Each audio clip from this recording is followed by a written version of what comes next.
and then the next look, and then the next look, and yajru dham. The one sin comes to another sin. And each time a man wastes his time in this fruitless sin of glancing his eyes and staring upon other women in this heat, each time shaytan makes it better for that person. Vice versa for the women. Because Allah subhanahu wa ta'ala asks, and Allah tells the Muslim men and the Muslim women, that lower your eyes. In many parts of the hadith we will find the Prophet sallallahu alayhi wa sallam teaching the Sahaba radiallahu anhum that lower your eyes. It doesn't mean that when we go to class we have to hide away from women and women have to hide away from men. That's not the case.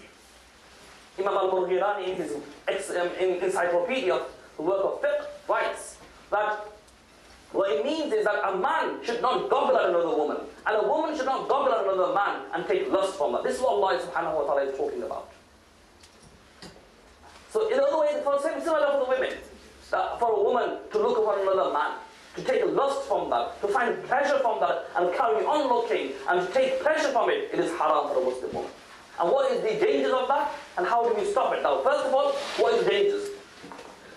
The scholars of hadith mentioned that when a person prays 1,000 raka'ah of nafal, that on one scale, and simple glance at a ghayr mahram woman or a ghayr mahram man, a woman, ghayr mahram means those people who you are allowed to marry, and hence you must keep segregation.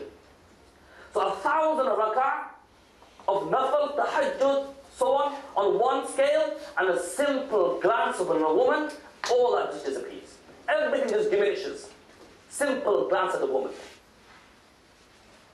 And hence, the evil eye is so dangerous that it becomes a habit of a person. It becomes such a habit that people become so connected that they can't cut off. Even that they say, the ulama mentioned, that such is a person's ego and the nafs. That a man might turn old, a woman may turn old, the hair may turn white, the hair on the head may turn white, but that nafs, that ego that's within us, that shahwa, that pleasure, tends to be that young person still with young hair, black young hair, and that person's ego does not die. And hence, even a man who may be extremely old, who has the habit of letting the eyes go loose, even at the time when they are extremely ill in the precincts of a hospital in bed, barely able to move. And hence when a nurse comes towards them, because they have this habit, they cannot control themselves, even at the times of death, going towards their grave, their eyes will wander. And how can that be an honorable death? The Prophet ﷺ says that that every person, man and woman, will be resurrected on the day of judgment in the state that they die. And the Prophet ﷺ has cursed the man and the woman who let their eyes ponder and wander all over the place. And how do you control this then? We know that there are so many dangers. It is like they say that the evil eye is from the poisonous arrow of shaytan. Like a frying fire, it diminishes all your a'mal. And the simplest way to control a person, simplest way an individual can control their ego, be it the eyes or the ears, when it comes to zina, is simply by having taqwa. Being God conscious, knowing that Allah is watching over us, knowing that on the day of resurrection Allah will ask us, knowing that all the a'mal I have, it will diminish simply by this evil eye. Honored brothers and sisters, and that is one example. Many more examples could be given. You and I know this. But one of the important aspects which we need to understand is, as I said, the example I've given of the evil of the eye. It's very, very easy to commit this sin. Fruitless sin of the zina of the eyes. But what benefit do we get? We don't get nothing, but rather we move more further away from Allah, more further away from the Prophet ﷺ's teaching, and it is said that when a person has a habit of the evil eye, then that person is guaranteed a bad death. That person, it is the qismah, it is their nature that they will die a bad death, without the kalima.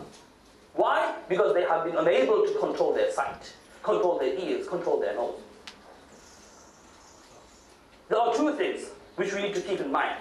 An easy way to get into Jannah, easy way to keep Allah happy.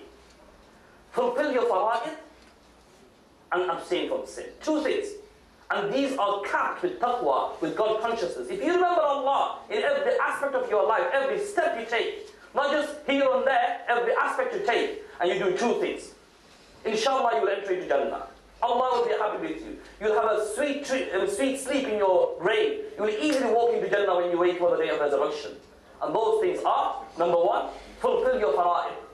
Your 5 daily prayers and other fara'id that Allah has mentioned in the Quran, fulfill them. And number two, stay away from sin. Two things. And easy access to into Jannah. You don't have to read tahajjud every single night. You don't have to recite a whole juz of the Holy Quran every single day. You don't have to do so many different things. You don't have to dress in a certain manner.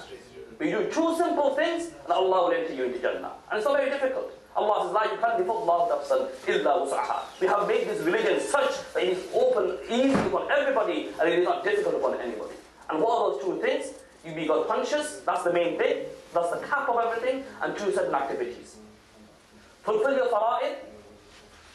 Do not miss a single salah. Ensure that you fulfill all your fara'id. And stay away from those which are being prohibited or which are haram. You don't do those two things, Allah will enter you into Jannah. I ask Allah subhanahu wa ta'ala to firstly help me understand and give me the opportunity to act upon this, what I've said today. May Allah give all of us the opportunity to do this. And it's very, very important. A passing by sin, only that sin, which, especially the zina of the eyes, which nobody else knows. Not even the person standing beside you will know that sin. Only you in your heart know that you are involved in that goggling and that seeing and that which perishes your a'mal.